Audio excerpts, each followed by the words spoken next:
തദ്ദേശ തെരഞ്ഞെടുപ്പ് 2025 തിരുവനന്തപുരം നഗരസഭയിലെ പ്രഗത്ഭരായ മത്സരാർത്ഥികൾ എല്ലാ രാഷ്ട്രീയ പാർട്ടികളുമുണ്ട്. നമുക്ക് അവരോട് ചോദിക്കാം എന്തൊക്കെയാണ് അവർ ചെയ്യാൻ പോണ വികസനങ്ങൾ.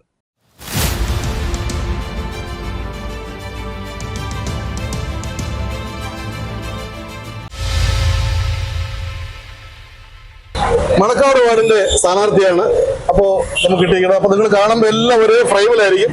അവരുടെ ഓഫീസിൽ വന്നാണ് നമുക്ക് എല്ലാവരും കിട്ടിയിട്ടുള്ളത്. നമസ്കാരം. നമസ്കാരം. എന്താ പേര്? ലേഖ സുകുമാരൻ. ആദ്യമായിട്ടാണ് തെരഞ്ഞെടുപ്പ് രംഗത്ത്. അതെ.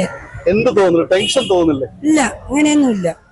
അപ്പോ പിന്നെ നേരത്തെ എന്തായിരുന്നു? കോൺഗ്രസിന്റെ ബ്ലോക്ക് വൈസ് പ്രസിഡന്റ് ആണ് ഞാൻ. റേഷൻ കട നടത്തുകയാണ്. റേഷൻ കട ജില്ലാ സെക്രട്ടറിയാണ് റേഷന്റെ. അപ്പൊ എന്തായാലും മണക്കാട് വാർഡിൽ വിജയിച്ചു വന്നു കഴിഞ്ഞാൽ ചെയ്യാൻ ഉദ്ദേശിക്കുന്ന കാര്യങ്ങൾ എന്തൊക്കെയാണ്? അവിടെ ഡ്രെയിനേജ് ഒന്നാമത്തെ പ്രോബ്ലമാണ്.